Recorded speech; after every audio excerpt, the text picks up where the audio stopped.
سورۃ النحل کا چھٹا رکوع ہے۔ اس کا آغاز اللہ رب العزت نے اس طرح فرمایا ہے: اعوذ باللہ من الشیطان الرجیم، بسم اللہ الرحمن الرحیم، والذین ہاجروا فی اللہ من بعد ما ظلموا لنبوئنہم فی الدنیا حسنہ وَلَأَجْرُ الْآخِرَةِ أَكْبَرُ لَوْ كَانُوا يَعْلَمُونَ۔ اور جنہوں نے راہ خدا میں ہجرت کی اس کے بعد کہ ان پر طرح طرح کے ظلم توڑے گئے، تو ہم ضرور ان کو دنیا میں بھی بہتر ٹھکانہ دیں گے، اور آخرت کا اجر تو بہت بڑا ہے، کاش یہ جان لیتے۔ اس سے پہلے کفار کا ذکر تھا، اور اب اللہ تعالیٰ نے ان اہل ایمان کا ذکر فرمایا ہے کہ جنہوں نے ایمان کی خاطر اپنا گھر بار، اپنا مال، اپنے عزیز و قارب اور سب کچھ چھوڑ دیا۔ یعنی ہجرت جو ہے وہ ایک اسلامی اصطلاح ہے، اور جس کا مطلب یہ ہوتا ہے کہ اپنے دین کو بچانے کے لیے یا اپنے دین کی دعوت دینے کے لیے کسی جگہ کو چھوڑ کر دوسرے مقام پر چلے جانا۔ اگر کوئی شخص جو ہے وہ ایک جگہ سے دوسری جگہ ملازمت کے لیے جاتا ہے، کاروبار کے لیے جاتا ہے، تو یہ شرعی اصطلاح میں ہجرت نہیں ہے۔ تو ہجرت یہی ہے کہ دین کی خاطر، کہ جہاں دین پر عمل کرنا مشکل ہو، اور یہ اللہ کے نبی صلی اللہ علیہ وسلم کے دور اقدس میں اللہ نے اس بات کو فرض قرار دیا ہے کہ اگر کہیں پر دین پر عمل کرنا مشکل ہو جائے اور آدمی استطاعت رکھتا ہو، طاقت رکھتا ہو کہ وہ وہاں سے ہجرت کر سکتا ہے، تو اس کے لیے لازم ہے کہ وہ اس جگہ کو چھوڑ کر دوسرے ایسے مقام پر جائے جہاں وہ اللہ کی عبادت آسانی کے ساتھ ادا کر سکے۔ اب وہ لوگ جو اپنے ملک کو چھوڑ کر دیگر ممالک میں کاروبار کے لیے، ملازمت کے لیے جاتے ہیں، گو کہ شرعاً اس میں کوئی ممانعت نہیں ہے جب وہ جائز کاروبار ہو اور دین، ایمان، عزت، آبرو کے جو ہے ختم ہونے کا یا اس پر پابندی کا کوئی خدشہ نہ ہو، تو یہ جائز ہے۔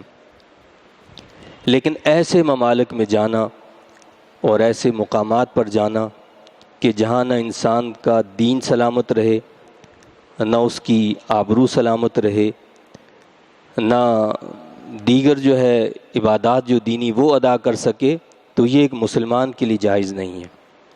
تو ہمیں سوچنا چاہیے کہ ہمارے بہت سارے بھائی جو ہیں وہ صرف پیسے کے لیے، سب سے بڑی چیز جو ہے وہ پیسہ نہیں، بڑی چیز ہے وہ ایمان ہے۔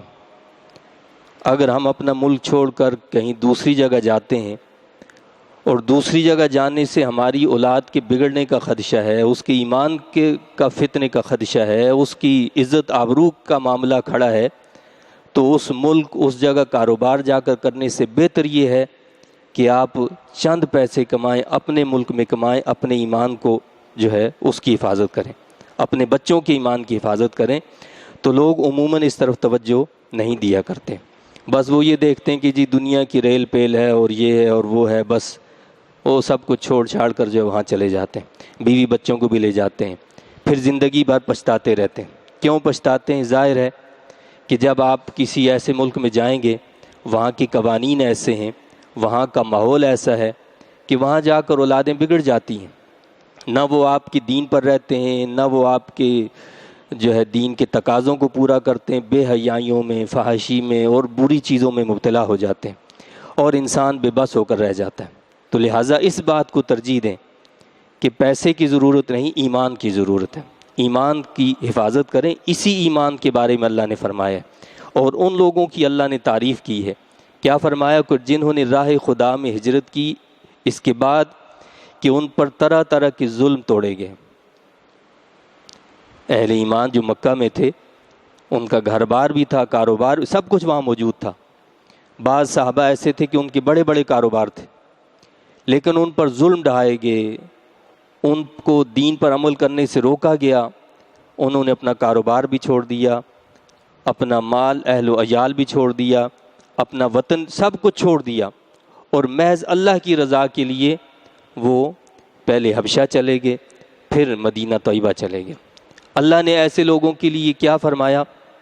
فرمایا کہ لَنُبَوِّئَنَّهُمْ فِي الدُّنْيَا حَسَنَةً، تو ہم ضرور ان کو دنیا میں بھی بہتر ٹھکانہ دیں گے۔ یہ اللہ کا وعدہ ہے، یعنی آپ اللہ کے دین کے تقاضوں کو پورا کریں گے، اگلے معاملات کو حل کرنا یہ اللہ نے اپنے ذمہ لیا ہے۔ اللہ نے کیا فرمایا کہ ہم ضرور ان کو دنیا میں بھی بہتر ٹھکانہ دیں گے۔ مجھے آپ بتائیے، وہ اہل ایمان جو مکہ میں تھے، کچھ وہ تھے کہ جو غلامی سے چھوٹ کر اسلام میں آئے تھے اور مسلمان ہوئے تھے، اور اس ماحول اور معاشرے میں ان کو کوئی پوچھتا بھی نہیں تھا۔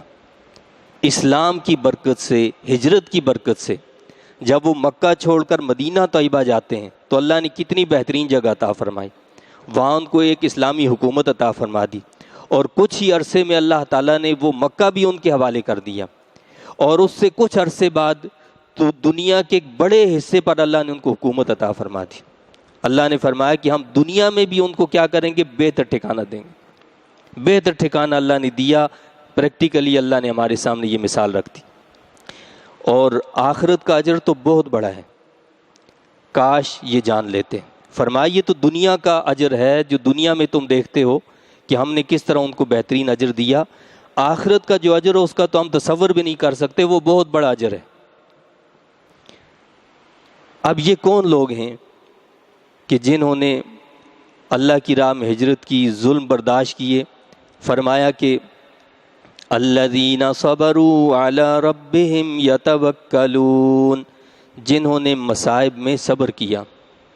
یہ وہ لوگ ہیں جنہوں نے مصائب میں صبر کیا، مکہ مکرمہ میں تقریباً 10 سال تک صبر کرتے رہے، ہر طرح کی تکلیف کو سہ لیا، برداشت کیا، وہ جواب نہیں دیا کرتے تھے بلکہ صبر کرتے تھے۔ اور سلوک کی منازل میں سب سے پہلی جو چیز ہے، پہلی منزل جو ہے وہ صبر ہی ہے۔ منازل سلوک میں پہلی منزل صبر ہے، یعنی نفس کو مغلوب کر دینا اور مشکلات اور مصائب کو برداشت کرنے کا عادی بنا دینا، یہ سب سے پہلی منزل ہے سلوک کی۔ تو فرمایا کہ جنہوں نے مصائب میں صبر کیا اور مشکلات میں اب بھی اپنے رب پر بھروسہ کرتے ہیں۔ دوسری چیز کیا فرمائی؟ پہلی چیز صبر، دوسری ہے توکل، کہ مصائب میں وہ کیا کرتے ہیں؟ مشکلات میں اپنے رب پر بھروسہ کرتے ہیں۔ یہ سلوک میں آخری منازل ہے، یعنی پہلی منزل صبر اور آخری منزل توکل ہے، کہ اللہ پر بھروسہ کرنا، اللہ پر توکل کرنا۔ اللہ پر توکل اور بھروسہ کیا ہے؟ یعنی مخلوق سے منقطع ہو کر صرف خالق کی طرف ساری توجہ کر لینا، یہ ہے اللہ پر بھروسہ کرنا۔ مخلوق سے امیدیں نہ رکھنا، لوگوں سے امیدیں رکھنا، مخلوق سے دیگر کسی سے یہ امید رکھنا کہ کوئی یہ کر دے گا، کوئی وہ کر دے گا، یہ توکل کے خلاف ہے۔ توکل کیا ہے؟ اللہ پر بھروسہ اور توکل کرنا۔ جب اس طرح بندہ کرتا ہے تو اللہ نے کیا فرمایا کہ ہم دنیا میں بھی اس کا بدلہ دیتے ہیں، اور آخرت کا جو اجر ہے وہ اس سے کہیں زیادہ ہے۔ وَمَا أَرْسَلْنَا مِن قَبْلِكَ إِلَّا رِجَالًا نُوحِي إِلَيْهِمْ فَاسْأَلُوا أَهْلَ الذِّكْرِ إِن كُنتُمْ لَا تَعْلَمُونَ، اور ہم نے نہیں بھیجا آپ سے پہلے رسول بنا کر مگر مردوں کو، یعنی جتنے بھی رسول آئے ہیں، کوئی عورت جو ہے اللہ نے کسی عورت کو نبی اور رسول نہیں بنایا، جتنے بھی نبی بنائے گئے، رسول بنائے گئے، وہ سب مرد تھے۔ اور فرمایا کہ ہم وہی بھیجتے ہیں ان کی طرف، ہم نے جتنے بھی رسولوں کو بھیجا ہے وہ جن سے انسان میں سے ہی تھے۔ اعتراض کرتے تھے لوگ نبی کریم صلی اللہ علیہ وسلم پر کہ جی اگر اللہ تعالیٰ کو رسول بنا کر بھیجنا ہوتا، نبی بنا کر بھیجنا ہوتا تو وہ کسی فرشتے کو بھیجتا، یا بالفرض اگر کسی کو رسول انسانوں میں سے ہی بنانا ہوتا تو انسانوں میں کسی وڈیرے کو، کسی سردار کو، کسی مال دولت والے کو اللہ رسول بناتا، آپ کو کیسے رسول بنا دیا؟ اللہ نے فرمایا کہ یہ تمہاری بہکی باتیں یہ کیسی ہیں؟ کیا اس سے پہلے کئی نبیوں کو تم مانتے نہیں ہو؟ حضرت ابراہیم علیہ السلام، حضرت موسیٰ علیہ السلام، حضرت عیسیٰ علیہ السلام، جن کا تذکرہ ہوتا رہتا ہے، جن کو تم مانتے بھی ہو، جن کو تم جانتے بھی ہو، کیا وہ کوئی فرشتے تھے؟ وہ بھی سب جن سے انسان میں سے تھے۔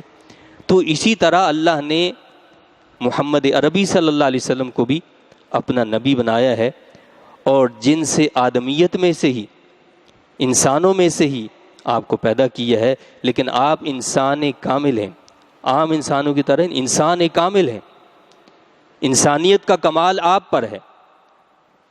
اور پھر اگلی بات یہ بتائی کہ سوال جو ہوتا ہے یہ علم کا دروازہ ہے۔ بہت سے لوگ ہوتے ہیں کوئی بات پتہ نہیں ہوتی ہے لیکن وہ پوچھنے سے بھی شرماتے ہیں، سوال کرنے سے بھی شرماتے ہیں۔ تو بھائی علم ایسے نہیں آتا ہے، علم کا دروازہ ہی سوال ہے۔ آپ کو کوئی چیز نہیں آتی ہے، اور خصوصاً دین کا معاملہ ہے، شریعت کا معاملہ ہے، تو اس میں تو شرم کی کوئی بات ہی نہیں ہے۔ نہ یہ بات ہے کہ جی میں چھوٹا ہوں یا بڑا ہوں، دین کے معاملے میں تو ضرور جو ہے تحقیق کرنی چاہیے، پوچھنا چاہیے۔ ہمیں پتہ نہیں ہے تو اس کے بارے میں اہل علم سے پوچھنا چاہیے۔ تو اللہ نے کیا فرمایا کہ فاسألوا اہل الذکر ان کنتم لا تعلمون، پس دریافت کر لو اہل علم سے اگر تم خود نہیں جانتے۔ یعنی یہاں سے وہ جو ہم کہتے ہیں کہ تقلید جو ہے وہ ضروری ہے، وہ بھی اللہ نے واضح فرما دی۔ اور صحابہ کرام، تابعین، تبع تابعین سے لے کر آج تک ایسا ہی ہوتا رہا ہے کہ جو دین کا علم نہیں جانتے تو وہ ان لوگوں سے معلومات کرتے ہیں جو دین کا علم جاننے والے، مجتہدین سے وہ پتہ کرتے ہیں۔ یعنی سادہ اور عام زبان میں آپ یہ کہہ سکتے ہیں کہ ایک شخص وہ ہے جو دین کا علم نہیں جانتا، اور ایک شخص وہ ہے جو دین کا علم جاننے والا ہے۔ ایک عالم دین ہے اور ایک عام آدمی ہے۔ ظاہر بات ہے کہ ایک عام آدمی کو جب دین کا مسئلہ پتہ نہیں ہوگا، علم نہیں ہوگا، تو وہ علماء سے پوچھے گا۔ یہ علماء سے پوچھ کر ان کی بات پر اعتماد کرنا، اسی کا نام تقلید ہے۔ اور ظاہر ہے کہ اگر آپ ایسا نہیں کریں گے، ایک عام آدمی ایسا نہیں کرے گا تو وہ گمراہ نہیں ہوگا تو کیا ہوگا؟ اسے دلائل کا پتہ نہیں ہے، اور اگر بالفرض اس کو دلائل سمجھا بھی دی جائیں اسے سمجھ ہی نہیں آئے گی، کیونکہ ہر علم کی کچھ ضروریات ہوتی ہیں، کچھ مبادی ہوتے ہیں، کچھ اصول ہوتے ہیں۔ جب انسان ان کو سمجھتا ہے تو تب جا کے بات سمجھ میں آتی۔ کسی بھی فیلڈ کو لے لیں آپ، کوئی انجینئر ہے، کوئی ڈاکٹر ہے، کوئی کسی اور فیلڈ سے تعلق رکھتا ہے، وہ بیٹھ جائے اور بتانے لگ جائے کہ یہ دوا اس طرح مفید ہے، اور اپنی ٹرمز اور اپنی جو اصطلاحات ہیں وہ استعمال کرنے لگے تو ہمارے تو سر کے اوپر سے گزر جائیں۔ تو بالکل اسی طرح دین کا معاملہ ہے، دین کی بھی اپنی اصطلاحات ہیں، اس کے بھی کچھ بنیادی تقاضے ہیں۔ تو اس کے لیے کیا فرمایا ہے؟ امت کا اس بات پر، امت کے علماء کا اجماع ہے کہ جو عام آدمی ہے جو دین کا علم نہیں جانتا، اس پر تقلید کرنا لازم ہے، کہ وہ علماء کی تقلید کرے، علماء پر اعتماد کرے، اور جو بات دین کی وہ نہیں جانتا ہے وہ علماء سے پوچھے۔ تو علماء کا مطلب پھر علماء سے ہی پوچھنا ہے۔ اس کا یہ مطلب نہیں ہے کہ آپ نیٹ پر اور میڈیا پر نیٹ پر نہ جانے کیسے کیسے گمراہ لوگ آ رہے ہیں اور کیسی کیسی باتیں کر رہے ہیں، آپ کو پتہ نہیں ہے۔ وہ وہی جانتا ہے کہ جو علم رکھتا ہے۔ جب ہم کوئی دوا کھاتے ہیں تو دوا کھانے سے پہلے ڈاکٹر سے مشورہ کرتے ہیں کہ جی یہ دوا کھائیں یا نہ کھائیں۔ یہ ڈاکٹر صحیح بتا سکتا ہے کہ یہ ہمارے لیے مفید ہوگی یا نقصان دہ ہوگی۔ بالکل اسی طرح جب ہم دین کے حوالے سے کسی دینی کتاب کا مطالعہ کریں، اس کی اسٹڈی کریں، یا دینی اعتبار سے ہم کسی کو سننا چاہیں تو پہلے ہمیں اہل علم سے پوچھنا چاہیے کہ یہ جو لوگ ہیں ان کو سننا، ان کی کتابوں کو پڑھنا ہمارے لیے مفید ہوگا یا نقصان دہ ہوگا۔ تو یہ بھی ضروری ہے۔ تو اس لیے اللہ نے کیا فرمایا ہے؟ پس دریافت کر لو اہل علم سے اگر تم خود نہیں جانتے۔ بالبینات والزبر، پہلے رسولوں کو بھی ہم نے روشن نشانیاں اور کتابیں دے کر بھیجا۔ وَأَنزَلْنَا إِلَيْكَ الذِّكْرَ لِتُبَيِّنَ لِلنَّاسِ مَا نُزِّلَ إِلَيْهِمْ وَلَعَلَّهُمْ يَتَفَكَّرُونَ،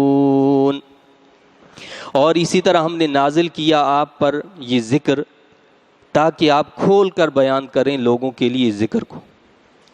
کیا فرمایا اللہ نے؟ اے حبیب کریم صلی اللہ علیہ وسلم، آپ سے پہلے بھی جن نبیوں کو، رسولوں کو ہم نے بھیجا ہے تو ان کو جو کتابیں دیں، روشن نشانیاں دیں، وہ کھول کر انہوں نے بیان کی ہیں۔ ان کے پاس روشن نشانیاں تھیں، ان کے پاس بھی کتابیں تھیں۔ آپ کو بھی ہم نے یہ ذکر دیا ہے، یہ کتاب، یہ قرآن دیا ہے۔ یہ کتاب کس لیے دی؟ کہ آپ لوگوں تک یہ کتاب پہنچا دیں بس، اور آپ کا کام ختم؟ ایسا نہیں ہے۔ بہت سے لوگ یہ سمجھتے ہیں کہ جی بس وہ نعوذ باللہ نبی جو ہے وہ ایک ڈاکیے کی طرح ہے، کہ جس طرح ڈاکیا خط پہنچا دیتا ہے بس اس کا کام اتنا ہی ہے، اس کے بعد جاؤ۔ آپ کو پتہ ہے ڈاکیا جب پوسٹ مین جو ہوتا ہے وہ ڈاک لے کر آتا ہے، اسے تو کچھ پتہ نہیں ہے کہ اس کے اندر کیا ہے، اس کے اندر لکھا کیا ہے۔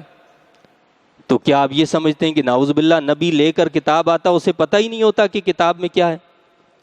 اللہ نے بتایا ہے، خود واضح کیا ہے کہ نبی کو صرف اس لیے نہیں بھیجا جاتا کہ وہ صرف کتاب پہنچا دے، بلکہ لِتُبَيِّنَ لِلنَّاسِ، اس کتاب کو کھول کر بیان کرنا یہ نبی کی ذمہ داری ہے۔ نبی کی ذمہ داریوں میں سے کیا ہے؟ اس کتاب کو کھول کر بیان کرنا۔ بہت سے ایسے لوگ بھی پیدا ہو گئے ہیں کہ جو کہتے ہیں جی بس قرآن، صرف قرآن پہ آپ عمل کرو، قرآن کو بس قرآن کرتے ہیں، حدیث کو مانتے ہی نہیں ہیں۔ تو پھر مجھے بتائیے، جو قرآن نے کہا کہ لِتُبَيِّنَ لِلنَّاسِ، کہ آپ لوگوں کے سامنے اس کو کھول کر بیان کریں، اس کا کیا مطلب ہے؟ بھائی قرآن نے تو کہا ہے کہ اقیم الصلاۃ، نماز قائم کرو۔ اب کیسے قائم کریں؟ قرآن نے تو کچھ بھی نہیں بتایا اس کے بارے میں، یہ حدیث نے بتایا ہمیں۔ اللہ کے نبی صلی اللہ علیہ وسلم نے فرمایا کہ نماز کو کیسے قائم کرو، فرمایا کہ تم ایسے نماز پڑھو جیسے مجھے نماز پڑھتے ہوئے دیکھو، جس طرح میں نے نماز پڑھی ایسے نماز پڑھو، یہ حدیث ہے۔ حج کرو کیسے کرو، یہ سب اللہ کے نبی صلی اللہ علیہ وسلم نے بتایا کہ ایسے حج کرو۔ زکوٰۃ دو تو کیسے دو، قرآن تو کہتا ہے زکوٰۃ دو، کیسے دو کچھ پتہ نہیں ہے، یہ سب تو حدیث بتاتی ہے۔ تو لہٰذا یہ گمراہی ہے کہ آپ یہ سمجھیں کہ جی بس کتاب کو، ہم نے قرآن کو صرف سمجھنا ہے، حدیث کی ضرورت نہیں ہے۔ بغیر حدیث کے قرآن کو سمجھا ہی نہیں جا سکتا۔ اور جو یہ سمجھتا ہے کہ حدیث کے بغیر قرآن کو ہم سمجھتے ہیں، وہ گمراہ ہیں۔ گمراہی کے علاوہ ان کو کچھ حاصل نہیں ہو سکتا۔ کہ آپ اپنی عقل سے سمجھیں گے؟ اور قرآن جو ہے اللہ کے رسول صلی اللہ علیہ وسلم کے ارشادات کی روشنی میں ہی سمجھا جا سکتا ہے۔ قانون کی کتابیں موجود ہیں، پھر کیا بات ہے کہ جب کوئی فیصلہ ہوتا ہے اس میں اختلاف کیوں ہو جاتا ہے؟ ایک جج کچھ فیصلہ دیتا ہے، دوسرا کچھ کہتا ہے، تیسرا کچھ کہتا ہے۔ قانون کی کتابیں وہی ہیں، تو اس کا مطلب یہ ہے کہ اس کا شارع جو ہوتا ہے وہ جج ہی ہوا کرتا ہے کہ یہاں جو قانون بیان کیا ہے اس کا اصل مقصد کیا ہے۔ تو اللہ نے کتاب نازل کی ہے، اس کتاب کو نازل کرنے کے ساتھ نبی کو اس کا شارح بنایا ہے، اس کی شرح کرنے والا بنایا ہے، اس کی تفصیل بتانے والا بنایا ہے کہ وہ اس کی تفصیل کو بتائیں گے۔ کسی کو کوئی مسئلہ پیدا ہوتا ہے، کوئی اعتراض پیدا ہوتا ہے تو اس کا حل اللہ کے نبی پیش کریں گے۔ کوئی یہ کہتا ہے کہ جی یہ جو تعلیم دی ہے اس پہ عمل نہیں کیا جا سکتا، تو پریکٹیکلی اللہ کا نبی دکھاتا ہے کہ ہاں اس کو اس طرح کیا جائے گا۔ قرآن تھیوری ہے اور نبی نے پریکٹیکلی اس تھیوری کو دکھایا کہ جی یہ پریکٹیکلی یہ ہے، یہ قرآن نے جو تھیوری پیش کی ہے اس طرح اس پر عمل کیا جا سکتا ہے۔ تو اللہ نے فرمایا کہ ہم نے نازل کیا آپ پر یہ ذکر تاکہ آپ کھول کر بیان کریں لوگوں کے لیے ذکر کو جو نازل کیا گیا ان کی طرف، تاکہ وہ غور و فکر کریں، تاکہ وہ اس میں غور و فکر کریں۔ أَفَأَمِنَ الَّذِينَ مَكَرُوا السَّيِّئَاتِ أَن يَخْسِفَ اللَّهُ بِهِمُ الْأَرْضَ أَوْ يَأْتِيَهُمُ الْعَذَابُ مِنْ حَيْثُ لَا يَشْعُرُونَ۔ کیا بے خوف اور نہ ڈر ہوگے وہ لوگ جنہوں نے برے مکر کیے کہ مبادا گاڑ دے اللہ تعالیٰ انہیں زمین میں، یا آ جائے ان پر عذاب اس طرح کہ ان کو اس کی آمد کا شعور ہی نہ ہو۔ اللہ فرماتا ہے کہ لوگ جو ہیں وہ بے خوف کیوں ہو گئے؟ کہ اللہ کے عذاب سے بے خوف ہو گئے، یہ نڈر بن گئے؟ ان کو یہ پتہ نہیں ہے کہ اچانک اللہ تعالیٰ ان کو زمین کے اندر گاڑ دے، زمین کے اندر دھنسا دے، یا اللہ تعالیٰ کسی اور طریقے سے عذاب لے ہے۔ یعنی ایسے عذاب لے آئے کہ ان کو اس کا شعور بھی نہ ہو، وہم و خیال بھی نہ ہو، اس طرح اللہ تعالیٰ ان پر عذاب لے آئے۔ او یاخذہم فی تقلبہم فما ہم بمعجزین، یا پکڑ لے انہیں جب وہ اپنے کاروبار میں دوڑ دھوپ کر رہے ہوں، پس نہیں وہ اللہ تعالیٰ کو عاجز کرنے والے۔ او یاخذہم علی تخوف، یا پکڑ لے انہیں جب کہ وہ خوف زدہ ہو چکے ہوں۔ یہاں 4 کنڈیشنز اللہ نے بتائی ہیں عذاب کی۔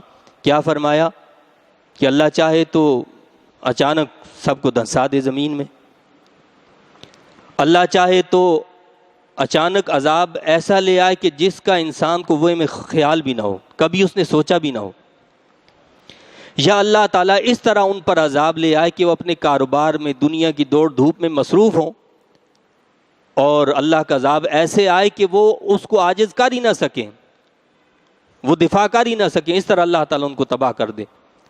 اور چوتھی چیز کیا فرمائی؟ یا پکڑ لے انہیں جب کہ وہ خوف زدہ ہو چکے ہوں۔ خوف زدہ ہو چکے ہوں کیا مطلب؟ یعنی اللہ تعالیٰ عذاب کے آثار دکھا دے جس سے لوگوں کے اندر ڈر پیدا ہو جائے اور پھر اللہ ان کو ہلاک کر دے۔ یا اس کا ایک مطلب مفسرین نے یہ بھی بیان کیا ہے کہ تخوف کا مطلب ہوتا ہے کمی کرنا، نقصان کر دینا، یعنی اس طرح ہو کہ پہلے مال میں کاروبار میں نقصان ہو جائے، پہلے یہ آدمی ڈرا ہوا ہو، پھر مزید نقصان ہو جائے، پھر مزید نقصان ہو جائے۔ یا اسی طرح اللہ نے کسی کو بڑی اچھی صحت دی ہے، تندرستی دی ہے، اس کی صحت جو ہے وہ گر جائے، وہ بیمار ہو جائے، پھر مزید بیمار ہو جائے، پھر مزید بیمار ہو جائے، اور پھر اس کو جو ہے ہلاک کر دیا جائے۔ اور بعض مفسرین نے فرمایا کہ اس کا مقصد یہ بھی ہو سکتا ہے کہ ان کی قوموں کو ہی کم کر دیا جائے، ان کی نسل کو ہی ختم کر دیا جائے۔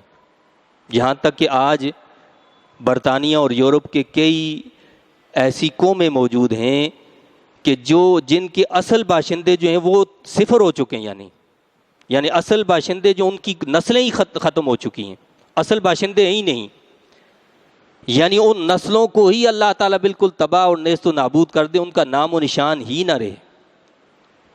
یہ سب عذاب کی مختلف شکلیں ہیں، اور یہ جو اللہ نے بتایا یہ ہمارے سامنے ہے نا۔ اب آپ دیکھیں نا کہ جو اس وقت جس صورتحال سے ہم گزر رہے ہیں، تو کیا یہ ایسی وبا نہیں ہے کہ جس کا لوگوں کو کبھی وہم اور خیال بھی نہیں آیا ہوگا کہ جی کبھی ایسا بھی ہو سکتا ہے، اور اللہ نے پکڑ لیا۔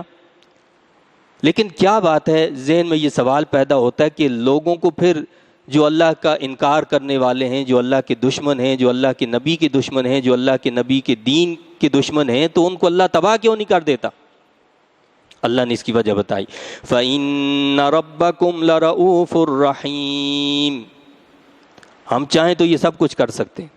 اللہ نے کیا فرمایا؟ 4 کنڈیشنز بتائیں، فرمایا کہ یہ سب کچھ ہم کر سکتے ہیں، لیکن بات یہ ہے پس بے شک تمہارا رب بہت مہربان، لرؤوف بہت مہربان، اور رحیم ہمیشہ رحم فرمانے والا ہے۔ یہ اس کا رحم ہے جس کی وجہ سے وہ لوگوں کو ہلاک نہیں کرتا ہے، یہ اس کی مہربانی ہے کہ وہ لوگوں کو ہلاک نہیں کرتا۔ اولم يروا الى ما خلق الله من شيء يتفيأ ظلاله عن اليمين والشمائل سجدا لله وهم داخرون۔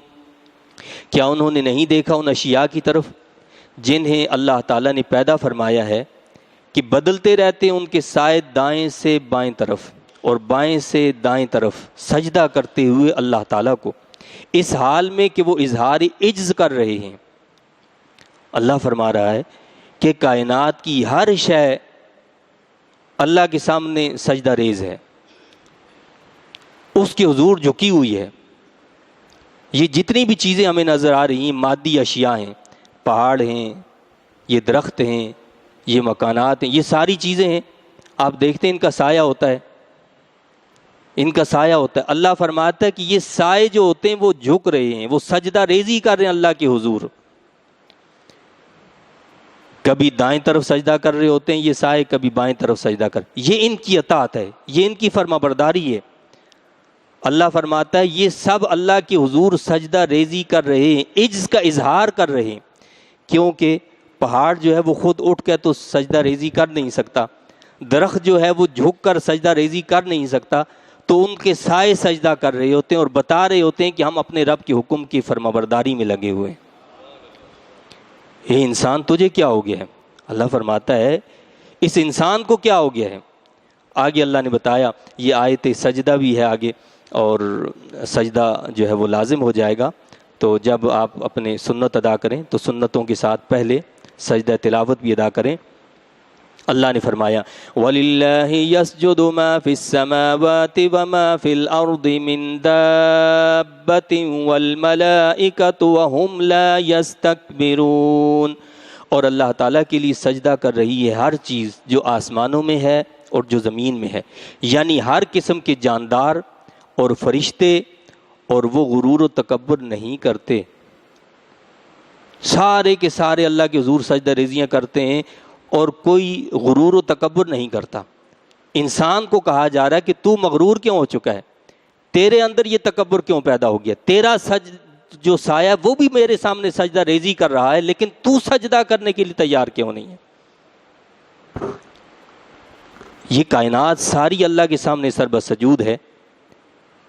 ایک ٹرین جو ہے وہ چل رہی ہو، ایک سمت ایک رخ کی طرف جا رہی ہو، سارے پہیے ایک طرف جا رہے ہوں، اور ایک پہیا جو ہے دوسری طرف چلنا شروع کر دے تو بگاڑ پیدا ہوگا یا نہیں ہوگا؟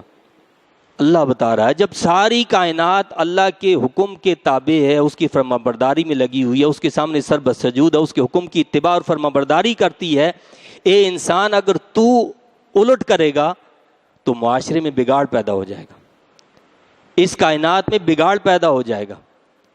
اس لیے تجھے زیبا نہیں دیتا کہ تو ایسا عمل کرے۔ جب فرشتے جو اللہ کی نوری مخلوق ہیں وہ بھی اس کے سامنے سجدہ ریزی کرتے ہیں اور تکبر نہیں کرتے، تو تکبر کیوں کرتا ہے؟ اب فرشتوں کے بارے میں بتایا یخافون ربهم من فوقهم ويفعلون ما يؤمرون، ڈرتے ہیں اپنے رب سے، اپنے رب کی قدرت سے۔ کیا فرمایا؟ اپنے رب کی قدرت سے ڈرتے رہتے ہیں، وَيَفْعَلُونَ مَا يُؤْمَرُونَ، اور کرتے ہیں جو انہیں حکم دیا جاتا ہے، وہی کام کرتے ہیں جس کا اللہ ان کو حکم دیتا ہے، یعنی جس کام کو کرنے کا اللہ نے حکم دیا ہے وہ اس کام کو کرتے ہیں، جس سے اللہ نے رکنے کا حکم دیا وہ اس سے رکتے ہیں۔ جب یہ واضح ہو گیا کہ فرشتے جو ہیں اللہ کے حکم کی پابندی کرتے ہیں، تو یہ بھی واضح ہو گیا کہ وہ جو ہمارے یہاں قصہ معروف اور مشہور ہے کہ جی ہاروت اور ماروت دو فرشتے تھے، وہ آئے اور پھر عاشق ہو گئے اور یہ کر لیا اور فلاں کر لیا، یہ سب باطل ہے، یہ سب جھوٹی باتیں ہیں، یہ قصے کہانیاں ہیں جن کا حقائق سے کوئی تعلق اور واسطہ نہیں۔ یہ سب من گھڑت اسرائیلی روایات ہیں جن کو ہمارے مفسرین نے جو ہے وہ تفسیروں میں بھی لکھ دیا، اور لوگ نعوذ باللہ ایسی باتیں کرنے لگے اور فرشتوں پر ایسا الزام اور تہمت لگانے لگے۔ فرشتے تو وہ ہیں کہ لا یعصون اللہ ما امرہم ویفعلون ما یؤمرون، اللہ نے جو حکم دیا اس کی ہرگز نافرمانی نہیں کرتے، جو اللہ حکم دیتا ہے وہ اسی پر عمل کرتے ہیں۔ وقال اللہ لا تتخذوا الہین اثنین، اور اللہ تعالیٰ نے فرمایا کہ نہ بناؤ دو خدا، انما هو الہ واحد، وہ تو صرف ایک ہی خدا ہے۔ اللہ فرماتا ہے دو خدا کیوں بناتے ہو؟ دو خدا بنائے ہوئے، کوئی کہتے ہیں کہ جی یہ جو ہیں ہم دو خدا ہیں، ایک اہرمن ہے، ایک یزداں ہے، ایک نیکی کا خدا ہے، ایک برائی کا خدا ہے۔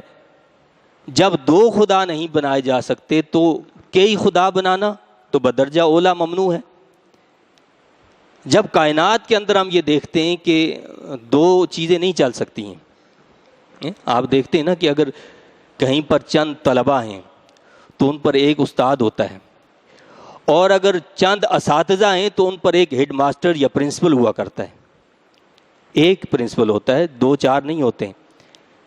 اسی طرح اگر کہیں ایک وزیر ہے، چند وزیر ہیں تو ان چند وزیروں پر ایک وزیر اعلیٰ ہوا کرتا ہے، ان وزیروں کو سنبھالنے والا وزیر اعلیٰ ہوتا ہے، اور چند وزرائے اعلیٰ ہوں تو ان کے اوپر ایک وزیر اعظم ہوا کرتا ہے۔ ایک صوبے کا وزیر اعلیٰ، دوسرے کا، تیسرے کا، چوتھے کا، تو ان کے اوپر کیا ہوتا ہے؟ وزیر اعظم۔ وزیر اعظم دو نہیں ہوتے، ایک ہی وزیر اعظم ہوتا ہے۔ صدر دو نہیں ہوتے، ایک ہی ہوتا ہے۔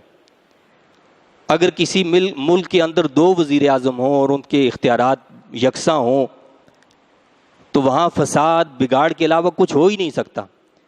جب دنیا کے اندر ہم یہ مشاہدہ کرتے ہیں کہ دو وزیر اعظم نہیں ہو سکتے، دو ڈی آئی جی نہیں ہو سکتے، دو پرنسپل نہیں ہو سکتے، دو ہیڈ ماسٹر نہیں ہو سکتے، تو پھر خدا دو کیسے ہو سکتے؟ اگر ایسا ہوتا تو کائنات کے اندر بگاڑ پیدا ہو جاتا۔ تو خدا تو واحد نہیں بلکہ وہ تو احد ہے، وہ یکتا ہے، یکتا۔ واحد کا تو جو ہے وہ ہو جاتا ہے نا کہ دو بھی ہو سکتے ہیں، لیکن وہ کیا ہے؟ اللہ احد، اللہ احد ہے، وہ یکتا ہے جس کا دوسرا ہو ہی نہیں سکتا ہے۔ تو کیا فرمایا کہ نہ بناؤ دو خدا، وہ تو صرف ایک ہی خدا ہے۔ اس نے فرمایا پس فقط مجھ سے ہی ڈرا کرو۔ وَلَهُ مَا فِي السَّمَاوَاتِ وَالْأَرْضِ وَلَهُ الدِّينُ وَاصِبًا، اور اسی کے ملک میں ہے جو کچھ آسمانوں اور زمین میں ہے، اور اسی کی تابعداری اور اطاعت لازمی ہے، اسی کی اطاعت لازمی ہے۔ أَفَغَيْرَ اللَّهِ تَتَّقُونَ، تو کیا اللہ تعالیٰ کے سوا غیروں سے ڈرتے ہو؟ وَمَا بِكُم مِّن نِّعْمَةٍ فَمِنَ اللَّهِ ثُمَّ إِذَا مَسَّكُمُ الضُّرُّ فَإِلَيْهِ تَجْأَرُونَ، اور تمہارے پاس جتنی نعمتیں وہ تو اللہ تعالیٰ کی دی ہوئی ہیں، پھر جب تمہیں تکلیف پہنچتی ہے تو اسی کی جناب میں گڑ گڑاتے ہو۔ ساری نعمتیں اس کی دی ہوئی ہیں، تابعداری اس کی لازم ہے، ڈرتے غیروں سے ہو، یہ عجیب بات ہے۔ فرمایا کہ ڈرو بھی اسی سے، یہ دوسروں سے کیوں ڈرتے ہو کہ جی ایسا نہیں کریں گے تو ایسا ہو جائے گا، اور ہم اپنے دین پر عمل کریں گے تو ہماری کرسی چلی جائے گی، اور دین جاتا ہے تو چلا جائے، دین کے احکامات جو ہیں وہ جو ہے خراب ہوتے ہیں تو ہوتے چلے جائیں، ہمیں اس کی پرواہ نہیں، ہمیں تو کرسی ہماری باقی رہنی چاہیے، ہمارے اوپر جو بیٹھے ہوئے ہیں جہاں سے تاریں ہماری ہلتی ہیں وہ خوش رہنے چاہیے۔ اللہ فرماتا ہے ڈرنا ہے تو مجھ سے ڈرو، یہ جتنی نعمتیں دی ہوئی ہیں یہ میری عطا کردہ ہیں، کیا انہوں نے تمہیں کوئی نعمت دی ہے؟ سب کچھ دینے والے ہم ہیں۔ تو پھر جب تمہیں تکلیف پہنچتی ہے تو اسی کی جناب میں گڑ گڑاتے ہو، جب مشکل میں پھنس جاتے ہو پھر بھی اسی کے سامنے گڑ گڑاتے ہو، کوئی نہیں ملتا ہے۔ پھر ثم اذا کشف الضر عنکم اذا فریق منکم بربہم یشرکون، پھر جب اللہ تعالیٰ دور فرما دیتا ہے تکلیف کو تم سے تو فوراً ایک گروہ تم میں سے اپنے رب کے ساتھ شرک کرنے لگتا ہے۔ یہ اللہ نے تکلیف دور کی، پریشانی سے نجات دے دی، اور پھر شرک میں مبتلا ہو جاتے ہیں، دوسروں کو معبود بنانے لگتے ہیں۔ لِيَكْفُرُوا بِمَا آتَيْنَاهُمْ، اس طرح وہ ناشکری کرتے ہیں ان نعمتوں کی جو ہم نے انہیں عطا کی ہیں۔ فَتَمَتَّعُوا، پس اے ناشکرو لطف اٹھا لو، فَسَوْفَ تَعْلَمُونَ، اللہ فرماتا ہے کہ لطف اٹھا لو، چند روز تمہیں اپنا انجام معلوم ہو جائے گا۔ وَيَجْعَلُونَ لِمَا لَا يَعْلَمُونَ نَصِيبًا مِّمَّا رَزَقْنَاهُمْ، اور مقرر کرتے ہیں ان کے لیے جن کو یہ جانتے ہی نہیں حصہ اس مال سے جو ہم نے ان کو دیا ہے، یعنی کچھ حصہ اگر اللہ کے لیے نکالا ہے، کچھ حصہ بتوں کے لیے نکال دیتے تھے، بتوں کے نام پر جانور رکھ دیتے تھے کہ جی یہ فلانا جانور ہے، اس کا دودھ ممنوع ہے، اس پر سواری ممنوع ہے، اس پر فلانا ممنوع ہے، تو مختلف نام ان کے رکھے ہوئے تھے، وہ بتوں کے نام پر چھوڑ دیتے تھے۔ اللہ فرماتا ہے کہ ان کا حصہ نکالتے ہیں کہ جن کو یہ جانتے بھی نہیں ہیں، جن کو خود بھی خبر نہیں ہے کہ ان کے لیے بھی کچھ نکالا جا رہا ہے۔ تَاللَّهِ لَتُسْأَلُنَّ عَمَّا كُنْتُمْ تَفْتَرُونَ، اللہ کی قسم تم سے ضرور باز پرس ہوگی اس کے متعلق جو تم بہتان باندھا کرتے ہو۔ وَيَجْعَلُونَ لِلَّهِ الْبَنَاتِ سُبْحَانَهُ وَلَهُمْ مَا يَشْتَهُونَ، اور تجویز کرتے ہیں اللہ تعالیٰ کے لیے بیٹیاں، سبحان اللہ، اور ان کے لیے تو وہ بیٹے ہیں جنہیں وہ پسند کرتے ہیں، کہتے ہیں جی اللہ کی بیٹیاں ہیں، خود اپنے لیے بیٹیاں ناپسند کرتے ہیں، اپنے لیے بیٹیاں ناپسند، اللہ کے لیے بیٹیاں بناتے ہیں۔ اللہ تو ان تمام چیزوں سے پاک ہے، وہ بیٹوں سے بھی پاک ہے، وہ بیٹیوں سے بھی پاک ہے، اسے ان کی ضرورت نہیں ہے، ان کی ضرورت تو ہمیں ہوتی ہے۔ اور خود حالت کیا ہے؟ وَإِذَا بُشِّرَ أَحَدُهُمْ بِالْأُنثَىٰ ظَلَّ وَجْهُهُ مُسْوَدًّا وَهُوَ كَظِيمٌ، اور جب اطلاع دی جاتی ہے ان میں سے کسی کو بیٹی کی پیدائش کی تو غم سے اس کا چہرہ سیاہ ہو جاتا ہے اور وہ رنج و اندوہ سے بھر جاتا ہے۔ یہ مشرکین کا طریقہ بتایا اللہ تعالیٰ نے، ان کو جب بیٹی کی خبر دی جاتی ہے تو چہرہ سیاہ ہو جاتا ہے۔ کہ ہمارے معاشرے میں بھی ایسا نہیں ہوتا ہے؟ کئی خاندانوں میں، کئی لوگوں میں بیٹی کی پیدائش ہو جائے گویا صف ماتم بچ جاتی ہے۔ صف ماتم کیا آپ کو یہ پتہ نہیں ہے؟ وہ لانے والی جو خاتون ہوتی ہے وہ خود لے کر آتی ہے، دینے والا تو اللہ ہے، اللہ جو چاہے عطا فرمائے۔ اور خود جن کے منہ کالے پڑ جاتے ہیں، خصوصاً خواتین، ساس، دیگر جو گھر کے لوگ ہوتے ہیں، ان کے سب کے منہ کالے پڑ جاتے ہیں۔ خود بھی عورت ہے، خود بھی عورت سے آئی ہے، لیکن کیا ہے، گھر میں بیٹی پیدا ہو جائے تو صف ماتم بچ جائے۔ اور انڈیا کی بعض ریاستوں کا تو یہ حال ہے کہ وہاں یہ سنا ہم نے کہ جی وہاں اگر 1000 لڑکے پیدا ہوتے ہیں تو 900 کچھ لڑکیاں پیدا ہوتی ہیں، اور کچھ ریاستوں کا یہ حال ہے کہ اگر 1000 لڑکے پیدا ہوتے ہیں تو ان کے مقابلے میں 600 کچھ لڑکیاں پیدا ہوتی ہیں۔ کیسے؟ کہ ان کو پہلے ہی مار دیا جاتا ہے، ان کو دنیا میں آنے سے پہلے ہی ختم کر دیا جاتا ہے۔ جدید سائنس کا دور ہے، پتہ چل جاتا ہے پیٹ میں کیا ہے، پہلے ہی اس کا کام کر دیا جاتا ہے۔ پہلے دور میں کیا ہوتا تھا کہ وہ پیدا ہو جاتی تھیں، ان کو زمین کے اندر دسا دیا جاتا تھا، دفنا دیا جاتا تھا۔ اب ہم نے نئے طریقے اختیار کر لیے۔ تو کیا فرمایا اللہ نے کہ جب بیٹی کی اطلاع دی جاتی ہے تو غم اور اندوہ جو چھا جاتا ہے۔ حالانکہ ہمارا دین تو کہتا ہے یہ رحمت ہے، اور اللہ کے نبی صلی اللہ علیہ وسلم نے ضمانت دی ہے جنت کی، جو اپنی بیٹی کی صحیح پرورش کرے، صحیح تربیت کرے، اللہ کے نبی فرماتے ہیں کہ اسے میں جنت کی ضمانت دیتا ہوں۔ جنت کی ضمانت دیتا ہوں کسے؟ جو بیٹی کی صحیح پرورش کرے، صحیح تربیت کرے۔ اور بیٹیاں فرمایا کہ یہ جہنم سے آڑ بن جاتی ہیں اپنے والدین کے لیے، آڑ بن جاتی ہیں۔ فرمایا کہ یتوارا من القوم من سوء ما بشر بہ، چھپتا پھرتا ہے لوگوں کی نظروں سے اس بری خبر کے باعث جو دی گئی ہے اسے۔ پتہ چلا بھائی گھر میں بیٹی پیدا ہوئی ہے تو اب چھپتا پھرتا ہے، لوگوں کے سامنے نہیں آتا کہ جی لوگوں کو کیسے بتاؤں گا میرے گھر بیٹی پیدا ہوئی ہے۔ ایمسکہ علی ہون ام یدسہ فی التراب، اب یہ سوچتا ہے کہ کیا وہ اس بچی کو اپنے پاس رکھے ذلت کے ساتھ یا گاڑ دے اسے مٹی میں۔ الا ساء ما یحکمون، کتنا برا ہے وہ فیصلہ جو وہ کرتے ہیں۔ اب یہ سوچتا ہے کہ اس کو ذلت کے ساتھ جو برداشت کروں یا اس کو مٹی میں گاڑ دوں۔ تو اہل عرب جب مشرک تھے، جب مسلمان نہیں ہوئے تو وہ بیٹیوں کو ایسے زندہ درگور کر دیا کرتے تھے۔ بیٹی 6 سال کی ہوتی تھی، اس کو اچھے کپڑے پہنا کر ایک گڑھا کھودتے تھے، اس کے اندر ڈال دیتے تھے۔ احادیث میں ایسے کئی واقعات ہیں۔ ایک واقعہ، ایک جو شخص جو تھے انہوں نے جب اسلام قبول کیا، صحابی بنے، انہوں نے سنایا، اللہ کے نبی صلی اللہ علیہ وسلم رونے لگے، صحابہ کرام جتنے بیٹھے تھے سب رونے لگے کہ وہ بچی مجھے پکار رہی تھی، ابا ابا میں تجھ سے کھانا بھی نہیں مانگوں گی، کپڑے بھی نہیں مانگوں، یہ بھی نہیں کروں گی، وہ بھی نہیں کروں گی، لیکن میں نے اس کو گاڑ دیا اور اس کے اوپر مٹی ڈال دی اور اس طرح آواز اس کی بند ہو گئی۔ ہم بھی یہی کچھ کر رہے ہیں، ہم نے طریقے دوسرے اختیار کر لیے۔ کیا آپ کو پتہ ہے آج بھی ہم بیٹی کو برا سمجھتے ہیں؟ آپ کہیں گے نہیں جی آپ برا کہہ رہے ہیں، ایسا نہیں ہے، اور واقعتاً ایسا ہے۔ مجھے آپ بتائیے، اپنے گریبانوں میں جھانک کر دیکھیں، ہم میں سے کتنے لوگ ایسے ہیں جو اپنی بہنوں کو وراثت دیتے ہیں؟ کوئی نہیں دیتا الا ماشاء اللہ۔ بھائی وراثت میں اس کا حصہ ایسے ہی ہے جیسے میرا آپ کا حصہ ہے، تو ان بیٹیوں کو حصہ کیوں نہیں دیا جاتا؟ کیا شادی ہو گئی اس پر خرچہ کر دیا تو یہ اس کی وراثت ہے؟ یہ تو وراثت نہیں ہے، یہ تو تحفہ، یہ عطیہ جو دے دیا دے دیا۔ وراثت مرنے کے بعد ہوتی ہے، زندگی میں کوئی وراثت نہیں ہوتی ہے، مرنے کے بعد وراثت کے احکام ہوتے ہیں۔ تو جس طرح بیٹے کا حصہ ہے، میرے رب نے اسی طرح بیٹی کا حصہ بھی رکھا ہے، بہنوں کا حصہ رکھا ہے۔ یہ حصے دینا ہم پر لازم ہے۔ اگر یہ حصہ دنیا میں نہیں دیں گے تو آخرت میں اللہ کے سامنے جواب دینا ہوگا، وہاں پھر کچھ بھی بدلہ نہیں چلے گا، وہاں مال نہیں دے سکتے، کچھ اور چیز نہیں دے سکتے۔ تو اللہ نے کیا فرمایا کہ کیا ہی برا فیصلہ جو وہ کرتے ہیں۔ للذین لا یؤمنون بالآخرۃ مثل السوء، ان لوگوں کے لیے جو آخرت پر ایمان نہیں رکھتے بری صفتیں ہیں، ان کی دنیا بھی بری، ان کی آخرت بھی بری۔ وَلِلَّهِ الْمَثَلُ الْأَعْلَى، اور اللہ تعالیٰ اعلیٰ صفات کا مالک ہے۔ وَهُوَ الْعَزِيزُ الْحَكِيمُ، اور وہی سب پر غالب بڑا دانا ہے۔ اللہ تعالیٰ سے دعا اور التجا ہے کہ اللہ تعالیٰ مجھے آپ کو ہم سب کو ان تعلیمات کی سمجھ عطا فرمائے اور قرآن و سنت کی تعلیمات کو سمجھ کر ان کے مطابق عمل کی توفیق عطا فرمائے۔ آمین۔ وآخر دعوانا وان الحمد للہ رب العالمین۔